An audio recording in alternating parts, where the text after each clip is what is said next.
الصلاة والسلام على المهيمن على رسله والخاتم على أوصيائه والشافع إليه والمكين لديه والمطاع في ملكوته الأحمد من الأوصاف الأب القاسم محمد صلوات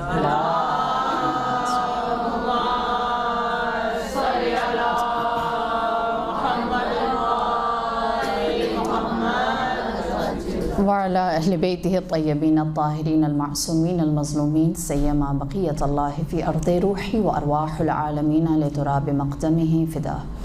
أما بعد، فقد قال الله تبارك وتعالى في القرآن المجيد: بسم الله الرحمن الرحيم.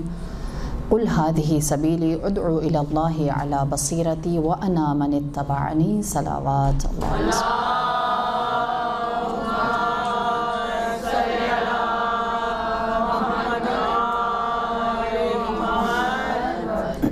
سورہ یوسف آیت نمبر 108، ارشاد رب العزہ: قل هذه سبیلی، اے نبی کہہ دیجئے کہ یہ میرا راستہ ہے، ادعو الی اللہ، جو اللہ کی جانب پکارتا ہے، کس چیز کے ساتھ؟ علی البصیرہ، بصیرت کے ساتھ۔ خداوند کریم علم کے ساتھ نہیں بلاتا، طاقت کے ساتھ نہیں بلاتا، حکمت کے ساتھ نہیں بلاتا۔ علم ہو، طاقت ہو، معرفت ہو، لیکن اس کے ساتھ بصیرت نہ ہو تو وہ تمام چیزیں ہیچ ہو جاتی ہیں۔ بس خدا کا جو راستہ ہے وہ بصیرت کا راستہ ہے، اور جو زمانہ میں اور آپ اس وقت 2020 میں گزار رہے ہیں، ہم جانتے ہیں کہ ہمارے 4 جوانب سے فتنے ہیں، ہے نا؟ اور فتنہ جو ہے، میں تھوڑا سا فتنے کو بھی ڈیفائن کروں کہ فتنے سے مراد یہ نہیں ہے کہ ہمارے سامنے شر آ گیا ہے، ہمارے سامنے باطل آ گیا۔ حق اور باطل کی جنگ کو فتنہ نہیں کہہ سکتے۔ کیسے ہو سکتا ہے کہ ہم یہ کہیں کہ جناب موسیٰ کا زمانہ فتنے کا زمانہ تھا، آپ کے سامنے فرعون آ گیا؟ فتنہ نہیں تھا۔ ہمارے لیے بات واضح ہے کہ موسیٰ برحق تھے اور فرعون خدائی کا دعویٰ کرنے والا تھا، تو کیسے ہو سکتا ہے کہ یہاں پر ہم کہیں کہ حق اور باطل کی شناخت مشکل ہے؟ بہت obvious ہے، فرعون خدائی کا دعویٰ کر رہا ہے، بے نقاب ہو گیا۔ اب انسان کے لیے ایک ہی راستہ رہ جاتا ہے کہ وہ حق کا ساتھ دے۔ فتنہ کیا ہوتا ہے کہ جب حق کے سامنے باطل حق کا چہرہ پہن کر آ جائے اور لوگوں کو یہ پتہ نہ ہو کہ ان میں سے حق کون ہے، ان میں سے باطل کون ہے۔ بس وہ فتنے کا زمانہ ہوتا ہے کہ جب ہمارے لیے یہ بات ہی واضح نہیں ہے، ہمیں پتہ ہی نہیں ہے کہ دوست کون، دشمن کون، اپنا کون، پرایا کون، حق کیا، باطل کیا۔ ایسے زمانے کو فتنے کا زمانہ کہا جاتا ہے۔ اور یہ روز اول سے دیکھیے، یہ بات ہمیں سمجھنے کی ضرورت ہے کہ ہم اس دورانیے میں نہیں ہیں جہاں پر ہم یہ کہیں کہ باطل یا شر اپنے سامنے اپنا واضح ایجنڈا لے کر آ رہا ہے، نہیں۔ وہ ایک زمانہ تھا جب حضرت موسیٰ کے سامنے فرعون آیا اور کہا انا ربکم الاعلیٰ، خدائی کا دعویٰ کیا۔ بات واضح ہو گئی تھی کہ ایک خدا کو ماننے والا ہے اور دوسرا جو ہے وہ خدا کا انکار کرنے والا ہے، رب موسیٰ کا انکار کرنے والا ہے، اور یہ فرعون ہے۔ اسی طرح حضرت ابراہیم کہتے تھے لا يحب العافلین، جو غروب کر جانے والے، ڈھل جانے والے، میں ان کو پسند نہیں کرتا، ان کی عبادت نہیں کر سکتا۔ اور دوسری جانب نمرود نے کیا کہا تھا؟ اس ابراہیم کے لیے آگ جلاؤ۔ 6 مہینے ابراہیم کے خلاف باقاعدہ مہم چلائی گئی۔ کس ابراہیم کے خلاف؟ جو اپنے معبود کے بارے میں یہ کہتا ہے کہ وہ کبھی بھی ڈھلنے والا، غروب ہونے والا، یا اس میں کوئی کمی نہیں آتی۔ اسی طرح ہم نے تاریخ میں کیا دیکھا کہ جب ابراہا نے چاہا کہ اللہ کے خلاف جنگ کرے تو اس نے خانہ خدا پر حملہ کیا اور کہا میں اس سے بڑا گھر بناؤں گا۔ ہاں، اپنے باطل یا اپنے فسق کو خود ہی آشکار کر دیا، اور اللہ نے فَأَرْسَلَ إِلَيْهِمْ طَيْرًا أَبَابِيلَ، واضح کیا کہ یہ باطل ہے اور میں حق ہوں۔ مکے والوں کے لیے یہ بات مشکل تھی سمجھنی کہ صحیح کون ہے اور غلط کون ہے۔ ابراہا اللہ کے گھر کو چیلنج کرے، شداد، اس نے کیا کہا؟ اللہ کی بہشت سے بہتر میں بہشت بناؤں گا۔ صریحاً آخرت اور عاقبت کے تصور کو ریجیکٹ کیا اور کہا میں خود اپنے لیے اس سے بہتر جگہ۔ یہ وہ لوگ تھے جو باطل تھے اور باطل کی صورت میں آئے. ہم اس دور میں نہیں جی رہے جہاں ہمارے سامنے فرعون آئے گا یا نمرود آئے گا یا شداد آئے گا یا ابرہہ آئے گا اور اللہ کے شعار یا اللہ کے پیغام کے اوپر برملا حملہ آور ہوگا. ہم اس دور میں جی رہے ہیں جب خاتم المرسلین مدینے میں اللہم صلی علی محمد وعلی محمد عجل فرجنا اجمعین.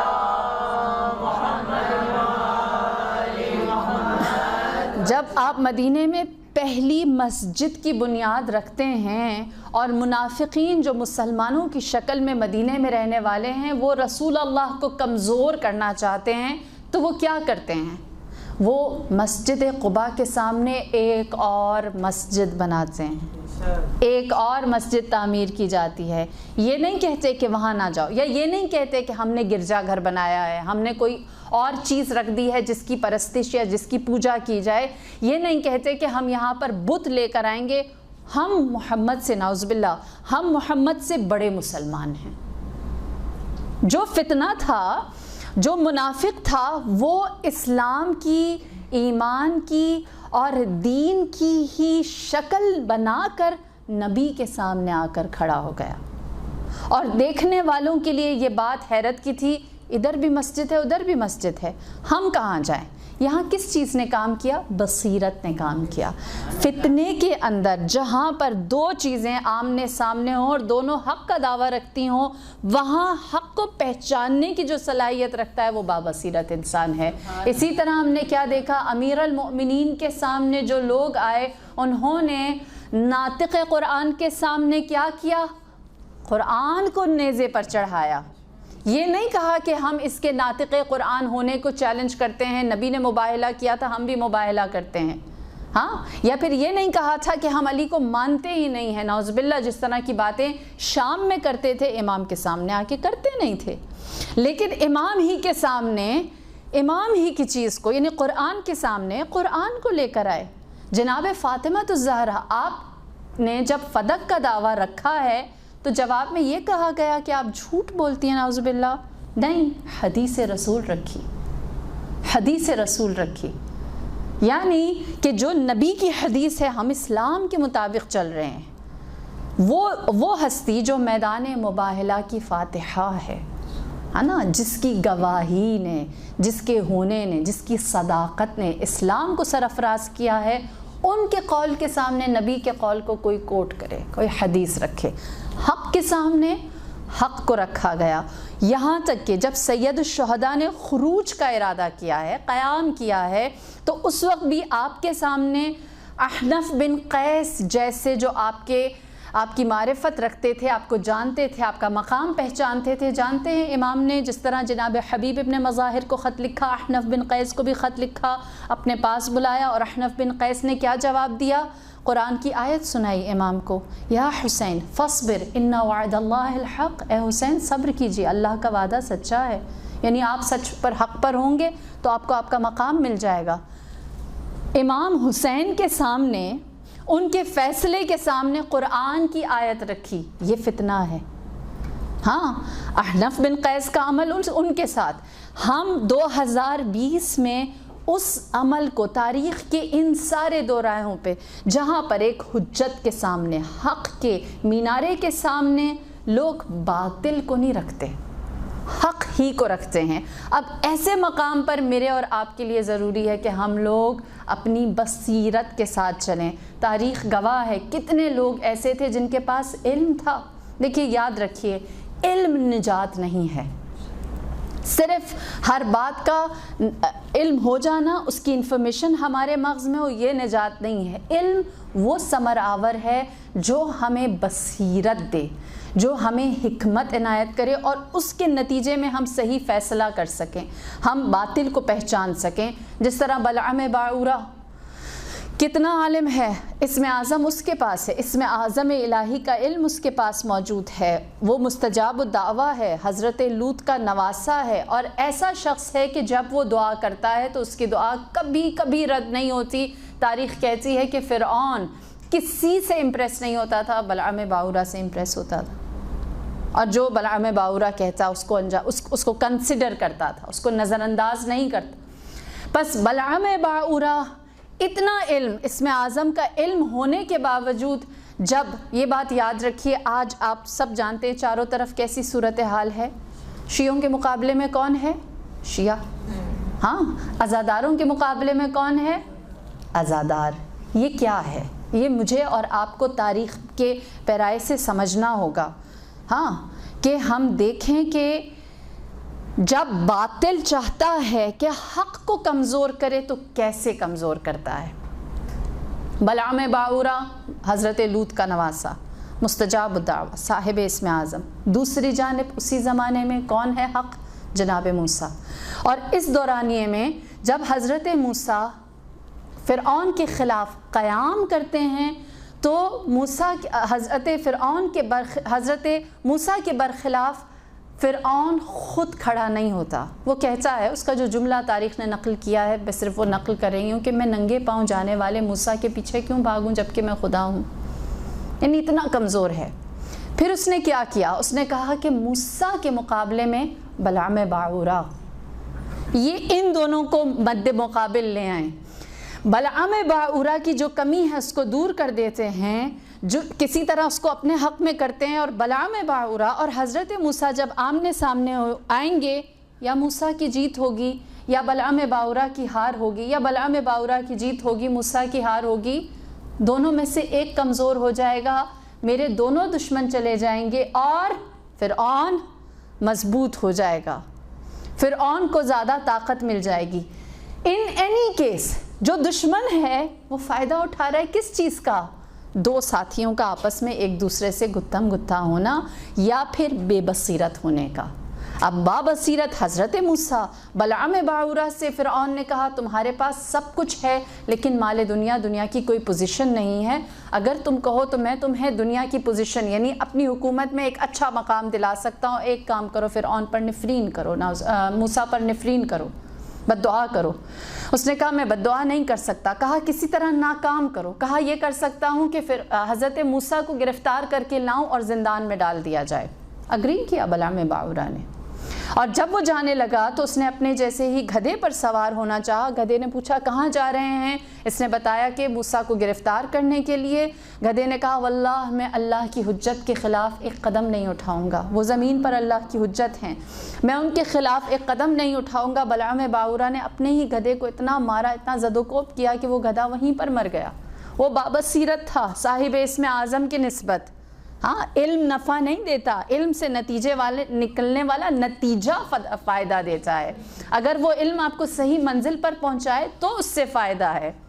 لہٰذا اسی لیے میرے مولا کیا فرماتے ہیں، دو جانور ہیں جو جنت میں جائیں گے، ایک بلعام باعورہ کا گدھا اور دوسرا اصحاب کہف کا وہ کتا جو ان کے ساتھ تھا. ہاں، یہ بابصیرت حیوان تھے. بلعام باعورہ کا کیا ہوا؟ جیسے ہی اس نے زد و کوب کیا، مارا پیٹا اور وہ جانور مر گیا، کہتے ہیں اللہ نے اس سے اسم اعظم لے لیا، اس سے علم کو چھین لیا. بس اس وقت ہماری جو صورتحال ہے وہ کیا ہے کہ ہم میں سے ایک بلعام باعورہ بن جاتا ہے اور ایک موسیٰ بن جاتا ہے. اور دونوں جو ہیں وہ کس چیز، اپنے تفرقے سے، اپنے ٹوٹ جانے سے، اپنی تقسیم سے کس کو فائدہ دیتے ہیں؟ فرعون کو. ہاں، آپ کی یونٹی، آپ کا اتحاد، آپ کا درگزر، آپ کی حکمت، آپ کی سمجھداری، آپ کی بصیرت، آپ کا دوسروں کو صرف اس بنیاد پر کہ ہمارے درمیان نہ تشیع میں کوئی تفرقہ پڑے، نہ مسلمانوں میں کوئی تفرقہ پڑے، اور نہ ہی پھر عالم اسلام میں کوئی تفرقہ پڑے، اس چیز کو روکنا ننگ و آر نہیں ہے، دشمن کی ناکامی ہے. یقین جانیے کہ یہ وہی چیز، فتنہ یہی ہے کہ ہمارے سامنے ہمیں ہی لا دیا گیا، میرا ہاتھ میرے گریبان پر، یا میرا ہاتھ ٹوٹے گا، یا میرا اپنا گلا چاک ہو جائے گا اور بے پردگی، یا یوں کہیں کہ انسان کی عزت اور حجاب کچھ بھی باقی نہ رہے. نقصان کس کا ہوا؟ میں نے ہی اپنا ہی نقصان کر دیا. بطور امت مسلمہ ہمیں اس فتنت میں بصیرت کے ساتھ نکلنا ہے. ہمیں اپنی اسٹرینتھ، اپنی یونٹی کے ساتھ، اپنے اتحاد کے ساتھ دشمن کو رسوا اور ناکام کرنا ہے. آج تشیع کو بدنام کرنے کی کوشش کی جاتی ہے تو ہم بدنام نہیں ہوں گے. ہم جانتے ہیں کہ ہمارے پاس سب سے بڑی طاقت کیا ہے، ہمارا وجود کس سب سے عظیم شعار یا تحریک کے ساتھ چل رہا ہے. ہم اس بصیرت کو لے کر چلیں گے تو یقیناً ہمارے لیے منزل آسان ہے. تاریخ گواہ ہے کہ صرف علم ہونا کافی نہیں. معرکہ سب سے بڑا جہاں پر 2 افراد سامنے ایک دوسرے کے آئے، جنگ جمل. آج کل جنگ جمل کو جتنا سمجھنا ہمارے لیے ضروری ہے کبھی اتنا نہیں تھا. ایک جانب کون ہے؟ رسول کے داماد. دوسری جانب کون ہے؟ رسول کی زوجہ. ایک رینڈم مسلمان، عام مسلمان کیا کرے؟ اس کا کیا فرض بنتا ہے؟ جس کو دیکھیے ہر ایک تک تو اس طرح سے نہیں ہے. یہاں پر بابصیرت کا کردار کیسا ہے، اس کو کس طرح یہاں پر اپنی سمت کو، اپنی ڈائریکشن کو معین کرنا ہے اور آگے چلنا ہے. دونوں کی نسبت رسول کی ہے، دونوں کی نسبت نبی کے ساتھ ہے. لہٰذا تاریخ گواہ ہے. جناب عائشہ نے حضرت ام سلمہ سلام اللہ علیہا کو خط لکھا اور کہا کہ میں خروج کر رہی ہوں، میں قیام کر رہی ہوں، میرے ساتھ شامل ہو جاؤ. جناب عائشہ کا عمل ان کے ساتھ. جناب ام سلمہ نے کیا جواب دیا؟ کہنے لگی تمہیں یاد ہے ایک دن ہم حجرے میں ساتھ تھے، رسول اللہ تشریف لائے، ہمارے ہمراہ بیٹھے، ان کے پیچھے علی ابن ابی طالب آئے اور جناب رسول اللہ نے ہم سے کہا کہ ہرگز علی کی مخالفت نہ کرنا. اگر تم بھول گئی میں تمہیں یاد دلاتی ہوں. وہ خط آج بھی جنگ جمل کے باب میں آپ کوئی بھی کتاب اٹھائیں، اس میں کوئی اختلاف نہیں ہے. ہاں وہ جناب ام سلمہ کا خط حضرت عائشہ کے لیے موجود ہے کہ علی سے اختلاف نہ کرنا. نبی نے کہا تھا تم بھی زوجہ میں بھی زوجہ. وہ میدان میں پہنچی، کس طرح پہنچی؟ 2 کردار تھے. میں ان فیکٹس کی بات کروں گی جس میں شیعہ سنی کوئی اختلاف نہیں ہے. 2 لوگ تھے جو بہت زیادہ ایکٹیو تھے جنگ جمل میں، ایک طلحہ اور ایک زبیر. الحمدللہ آپ لوگوں کو نام پتہ ہے. ہاں طلحہ اور زبیر وہ تھے جنہوں نے، حضرت عائشہ نے جب یہ کہا کہ کتے بھونک رہے ہیں تو کون تھے جنہوں نے کہا چھوڑو تم آگے چلو، قتل عثمان کا ہمیں انتقام لینا ہے؟ طلحہ اور زبیر. امام جب میدان جمل میں پہنچے ہیں تو امام کے سامنے ایک لشکر تھا مسلمانوں کا. آپ نے اس لشکر میں کسی کو مخاطب نہیں کیا، زبیر کو مخاطب کیا.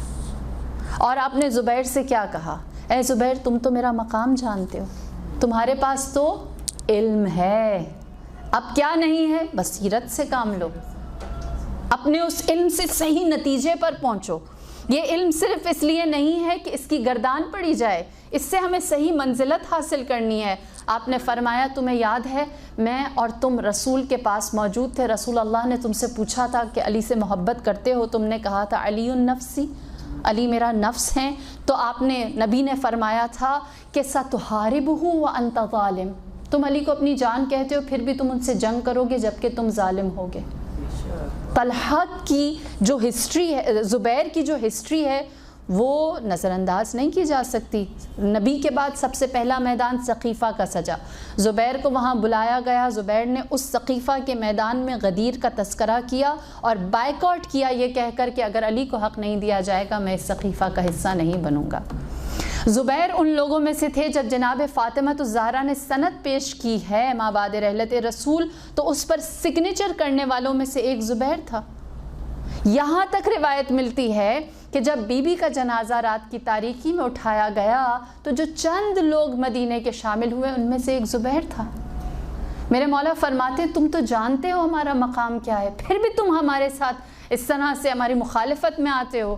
جب یہ ساری باتیں امام نے اس کو یاد دلائیں، کہتے ہیں کہ زبیر نے اپنی تلوار نیام میں ڈالی، سر جھکایا، اپنے لشکر کی جانب گیا تو زبیر کے بیٹے نے کہا کہ شیر کی طرح گئے تھے بلی کی طرح واپس آ رہے ہیں. یہ جملہ ہے تاریخ میں.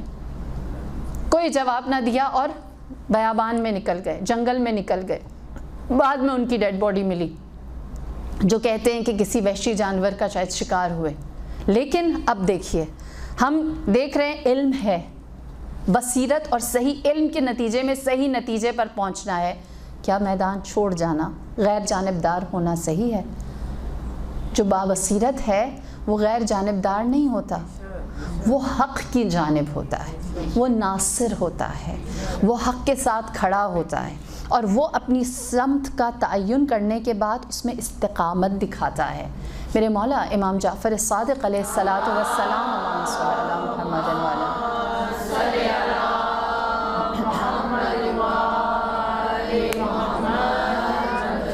آپ کیا فرماتے ہیں؟ آپ فرماتے ہیں کہ کونو عالماً او متعلمہ، یا عالم بنو صاحب علم بنو یا متعلم طالب علم بنو، ولا تکن امعا، امعا نہیں بنو۔ ہمیں یہ پتہ ہوتا ہے ہمیں کیا بننا ہے، ہمیں یہ نہیں پتہ ہوتا ہمیں کیا نہیں بننا۔ ہاں امام نے فرمایا یا طالب علم، دانش مند، دانشجو، یا صاحب علم کہ جو علم دوسروں تک پہنچاتے ہیں، جو دانشجو ہیں، فرمایا یہ دونوں، لیکن امعا نہیں بننا۔ امعا پوچھا مولا امعا کیا ہے؟ فرمایا امعا من یقول انا کا واحد الناس، جو یہ کہتا ہے میں لوگوں میں سے ایک عام سا بندہ ہوں، میرا کیا اوپینین ہے، جو ہمارے ہاں مشہور ہے آئی گو ود دا فلو نا، جہاں سب جا رہے ہیں میجورٹی کے ساتھ، فلو کے ساتھ، جہاں اکثریت ہے وہاں چلے جائیں، ہمیں نہیں پتہ کیا ہو رہا ہے کیا نہیں ہو رہا۔ ہم بے ضرر اور عافیت پسند لوگ ہیں، ہم کسی کو نقصان نہیں پہنچاتے اور نہ ہی ہم چاہتے ہیں کہ کوئی ہمیں نقصان پہنچائے۔ فرمایا امعا نہیں بننا، جو یہ کہے کہ جو چل رہا ہے وہی ہے، مجھے نہیں پتا، ہر طرف سب اس کو سپورٹ کریں تو ہم بھی کر لیتے ہیں، اکثریت غلط تو نہیں ہوگی۔ کیا ہے کہ جو بابصیرت ہے وہ کبھی بھی طلب کا راستہ نہیں چھوڑتا، وہ طالب علم رہتا ہے، یا پھر وہ صاحب علم ہوتا ہے اور ایک رائے پر رہتا ہے اور اس کے بعد وہ اپنی ڈائریکشن کو لیتا ہے۔ ابو زبیر نے کیا غلطی کی کہ انہوں نے غیر جانبداری کا راستہ اپنایا اور کہا نہ میں علی کے ساتھ نہ میں عائشہ کے ساتھ۔ ہمارے لیے کیا راستہ ہے کہ ہم دیکھ لیں کہ کون حق پر ہے اور اپنی بصیرت سے اس صحیح راستے کا انتخاب نصرت حق میں ہو، ہمارا قول نصرت حق میں ہو، ہمارے اقدامات جو معاشرتی طور پر ہوتے ہیں وہ حق کی ترویج کے لیے ہوں، اور پھر ہماری جو سیاسی بصیرت ہے وہ بھی باطل کو نظر انداز یا باطل کو کمزور کر رہی ہو۔ یہ پہلی چیز۔ دوسرا بابصیرت شخص جو عمل انجام دیتا ہے وہ یہ کہ وہ جو بھی اقدام کرنا ہو وہ بر وقت کرتا ہے۔ ہاں بابصیرت وقت کے گزرنے کا انتظار نہیں کرتا۔ جس طرح قصر فرعون میں جب حضرت موسیٰ کے سامنے جادوگروں نے اپنا جادو دکھایا اور حضرت موسیٰ نے اپنی عصا سے اپنا معجزہ دکھایا تو قصر فرعون میں جتنے جادوگر تھے وہ وہیں پر ایمان لے آئے، فوراً ایمان لے آئے، یہ کہتے ہوئے جو ہم نے کیا تھا وہ کرتب تھا، لیکن جو حضرت موسیٰ معجزہ دکھا رہے ہیں وہ بندوں کے بس سے باہر ہے، یہ آنکھوں کا دھوکہ نہیں ہے، یہ کوئی کرتب تماشا نہیں ہے، یہ کوئی بندہ نہیں کر سکتا، لہٰذا جو موسیٰ نے کیا ہم اس پر ایمان لے کر آتے ہیں۔ اور وہیں پر وہ جادوگر ایمان لے کر آئے۔ فرعون نے کہا تمہارے ہاتھ کاٹ دیے جائیں گے، تمہارا ہنر تمہارے ہاتھ سے چلا جائے گا، انہوں نے کہا یہ بھی کر لیا جائے لیکن ہم ایمان لے کر آئیں گے بر وقت، صحیح وقت میں۔ ہم کربلائی ہیں، ہمیں کربلا سے مثالیں زیادہ سمجھ میں آتی ہیں۔ میں حضرت موسیٰ کی قوم کی مثال اس لیے دیتی ہوں کیونکہ یہ سنت قرآن ہے۔ قرآن میں قوم بنی اسرائیل کا اتنا تذکرہ ہے اور ابھی ہم قوم بنی اسرائیل کے ہی پیچھے جا رہے ہیں۔ جو ہماری صورتحال ہے، ہم قرآن سے دوری جو ہے ہمیں اس جانب لے کر جا رہی ہے کہ ہمیں بار بار اس یاد دہانی کی ضرورت ہے۔ جتنا وقت گزرتا ہے، جتنے حالات کے تلاطم دیکھتے ہیں اتنا قرآن سمجھ میں آتا ہے نا۔ بس کربلا سے بھی مثال لینا بہت اچھی بات ہے۔ کربلا میں آپ جانتے ہیں کہ جب عبید اللہ ابن زیاد اس نے اپنی فتح حاصل کر لی اور زیادہ گھمنڈ میں آ گیا، اور جب سر سید الشہداء کو اس کے دربار میں لایا گیا تو اس نے وہاں پر ایک تقریر کی اور نعوذ باللہ امام کے حق میں ناسزا کہنا شروع کی۔ اس دربار میں بیٹھے ہوئے جناب عبید اللہ ابن عفیف، ان کے بارے میں کہا جاتا ہے کہ وہ نابینا صحابی تھے، جب انہوں نے سنا کہ عبید اللہ ابن زیاد ابن یعنی ابن زیاد کی جو آپ کے حسب نسب نہیں پتا تھا کہ ابن زیاد کس کا بیٹا ہے نا، عبید اللہ تو ابن زیاد کا بیٹا، ابن زیاد کا باپ کون ہے نہیں پتا، لہٰذا اس کی کیا حسب نسب کہ وہ اپنی ماں کا بیٹا ہے۔ اس لیے جناب عفیف کھڑے ہوئے، عبید اللہ ابن عفیف، اور انہوں نے کہا اے کذاب ابن کذاب، کیسے تیری جسارت ہوئی کہ تو کریم ابن کریم کے بارے میں ناسزا کہے؟ جو بابصیرت ہے وہ بر وقت ریاکٹ کرتا ہے، وہ وقت گزرنے کا انتظار نہیں کرتا۔ اس محفل میں جہاں پر سر سید الشہداء کے ساتھ ناسزا کیا جا رہا تھا، وہیں پر کھڑے ہو کر انہوں نے بات کی، وہیں پر ہی جو باطل ہے اس کو بے نقاب کیا۔ اور یہ اس بات کا اظہار، جس طرح رسول اللہ، آپ جانتے ہیں سب سے مشکل جگہ جناب رسول اللہ کے لیے کون سی تھی جہاں آپ نے تبلیغ کی؟ طائف، ہے نا، جس کے بارے میں خدا اللہ نے یہ کہا کہ ہم عذاب نازل کریں، اتنی تکلیف دی۔ جب آپ کو زد و کوب مارا پیٹا گیا تو آپ نے خدا کی درگاہ میں کوئی شکایت نہ رکھی، فرمایا یہ نادان ہے۔ جناب عروۃ ابن مسعود رسول کے پاس اسی وقت آئے اور فرمایا میں آپ کی نیابت میں تبلیغ کروں؟ بابصیرت اگر دربار ابن زیاد میں ہو تو ابن زیاد کو خاموش کراتا ہے، ہاں، کریم ابن کریم کے حق میں بولتا ہے، کذاب ابن کذاب کو بے نقاب کرتا ہے۔ اور اگر بابصیرت طائف میں موجود ہو تو رسول اللہ کی کمزوری کو نہیں دیکھتا، آپ کے نظریے، آپ کے ویژن، آپ کے مشن کی طاقت کو دیکھ کر کہتا ہے یہاں میں آپ کی جگہ کھڑا ہوں گا، طائف میں۔ عروۃ ابن مسعود، اسی لیے قرآن نے انہیں مؤمن آل یاسین کہہ کر یاد کیا ہے۔ لہٰذا جناب عروۃ ابن مسعود وہاں کھڑے ہوئے، رسول اللہ نے فرمایا مشکل کام ہے، اس نے کہا قبول ہے، لوگوں کے درمیان تبلیغ کروں گا۔ آپ نے جیسے ہی سب سے پہلی دعوت رکھی، روایت ہے کہ اس قدر آپ کو زد و کوب کیا گیا کہ آپ کی وہیں پر شہادت ہو گئی۔ جو بابصیرت ہے وہ وقت کے گزرنے کا انتظار نہیں کرتا، وہ صحیح وقت پر صحیح کام، صحیح اقدام کرتا ہے۔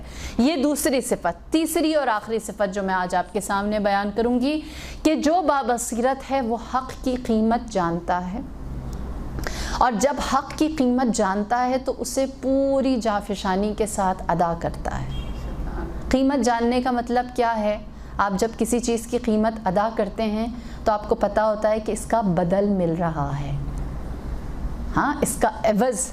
کبھی بھی آپ 2 روپے دے کر چونی کی چیز نہیں لیں گے؟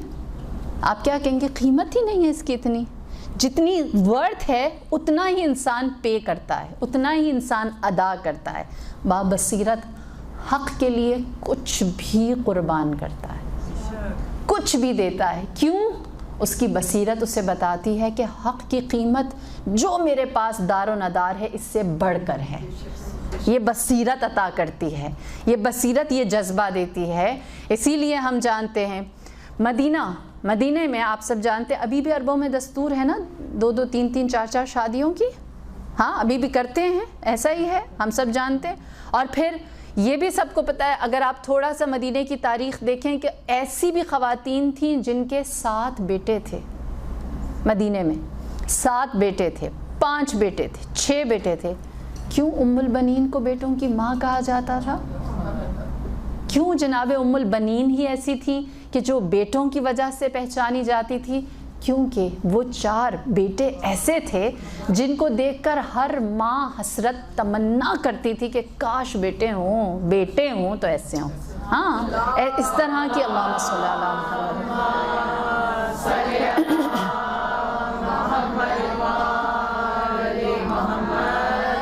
ایسے بیٹے پرورش دیے ہیں جن بیٹوں کو دیکھ کر زمانہ رشک کرتا ہے۔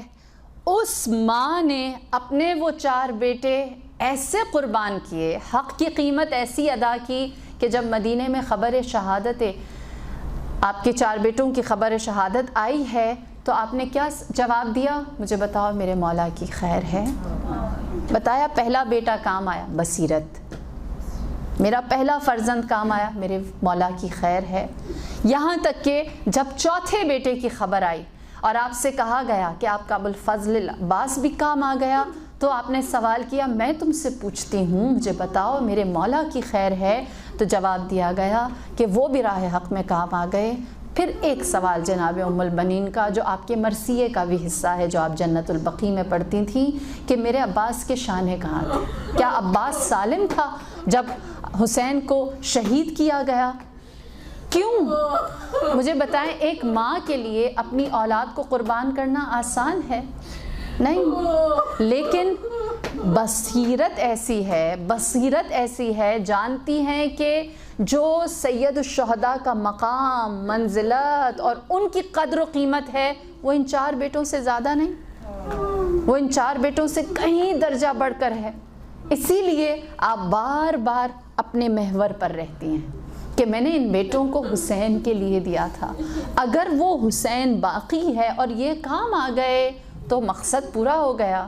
اسی طرح جناب خدیجۃ الکبریٰ، تاریخ گواہ ہے جناب خدیجۃ الکبریٰ کی ذات کے بارے میں ہمارے مولا نے کیا فرمایا کہ اگر تلوار علی بن ابی طالب اور مال خدیجۃ الکبریٰ نہ ہوتا تو اسلام کی کبھی بھی اشاعت نہ ہوتی۔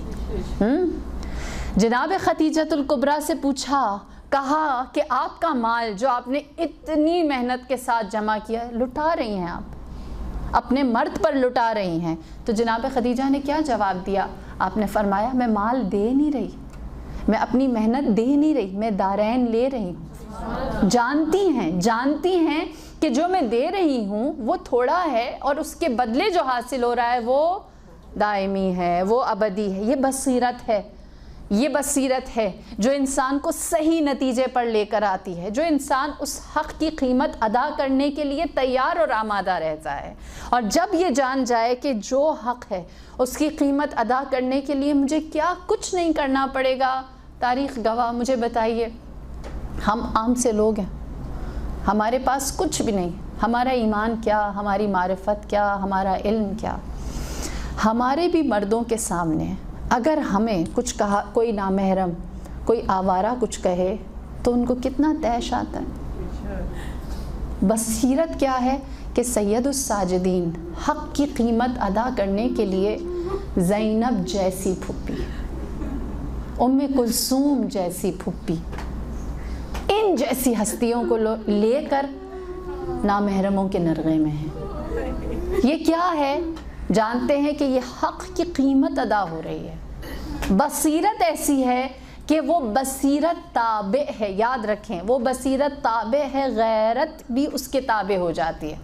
غیرت امام زین العابدین بھی بصیرت کے مطابق اس کی اتباع میں اتنی بڑی آزمائش سے گزرتی ہے، کہیں چلنے سے انکار نہیں، کہیں جانے سے انکار نہیں، جہاں جاتے ہیں حق کا پیغام لے کر جاتے ہیں۔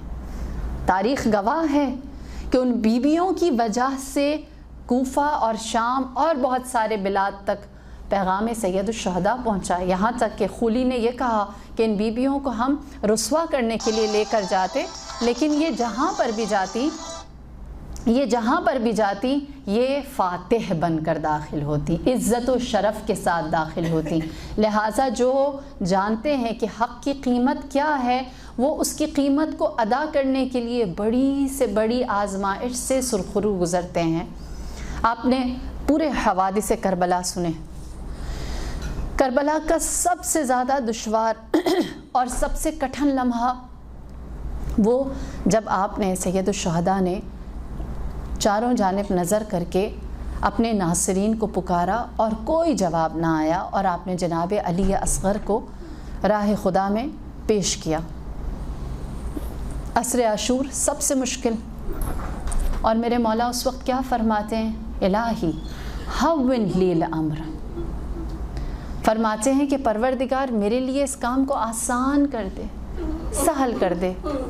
تصور کیجئے، جانتے ہیں حق کی قیمت یہ ہے، حق کی قیمت یہ ہے کہ اگر علی اصغر بھی، ناصرین تو جواب نہیں دیتے، وہ سب اپنی گردنیں کٹا کر سو گئے، علی اصغر بھی قربان ہو گئے، تو خدایا تیری رضا تک پہنچنے کے لیے میرے لیے اس فریضے کو بھی آسان کر دے، آسان کر دے۔ کس بنیاد پر آسانی اس مقام پر آپ کو نظر آتی ہے؟ کیونکہ جانتے ہیں کہ اسلام کی قیمت کیا ہے، اسلام کا مقام کیا ہے۔ اگر میں مختصر کہوں، اسلام کی قدر و قیمت یہ ہے کہ رسول اللہ نے مال جناب خدیجۃ الکبریٰ اسلام کے لیے دیا ہے۔ اسلام کی قدر و قیمت یہ ہے کہ نبی خدا نے شیب ابی طالب میں خدیجہ جیسی ہستی کو قربان کر دیا ہے۔ اسلام کی قیمت یہ ہے کہ جناب امیر المؤمنین نے فاطمۃ الزہرا کو قربان کیا ہے۔ اسلام کی قیمت یہ ہے کہ حسن و حسین نے علی کو قربان کیا ہے۔ اسلام کی قیمت یہ ہے کہ حسین جیسے امام راشد اور مسدد نے معاویہ سے صلح کی ہے۔ اسلام یہ ہے کہ حسین نے اپنی سکینہ کو فدائے اسلام کیا ہے۔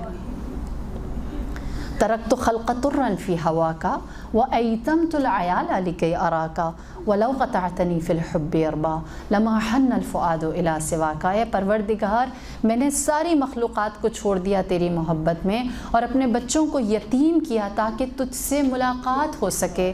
بے شک میرے وجود کو ٹکڑے ٹکڑے کر دیا جائے، قلب حسین تیری محبت کے سوا کسی اور چیز کا مطالبہ نہیں رکھتا۔ جو اول و آخر مدعا ہے وہ یہی کہ اللہ راضی ہو جائے۔ اس خدا کی رضا کی قدر اور اس کی قیمت میرے مولا سید الشہداء جانتے ہیں۔ اور بصیرت کہاں آ کر انجام پاتی ہے؟ بس باب مصیبت میں ایک جملہ، پروردگار آپ کی اولادوں کو سلامت رکھے، اور اگر آپ کی بیٹیاں ہیں تو ان کے پردے باقی رکھے۔ جانتی ہوں، میں بھی صاحب اولاد ہوں، کہ بیٹوں پر تو ماؤں کا دل ذرا مضبوط ہو جاتا ہے، لیکن بیٹیوں کو لے کر ہم خود بہت حساس ہو جاتے ہیں۔ کربلا میں حسین نے اگر بیٹی دی ہے، علی اکبر جیسا مجاہد دینا شجاعت کی علامت ہے، لیکن جناب سکینہ جیسی بیٹی دینا، وہ میرا امام رؤوف مہربان دل کے حامل میرے مولا جانتے ہیں۔ اور اس بیٹی کی بصیرت کیا ہے؟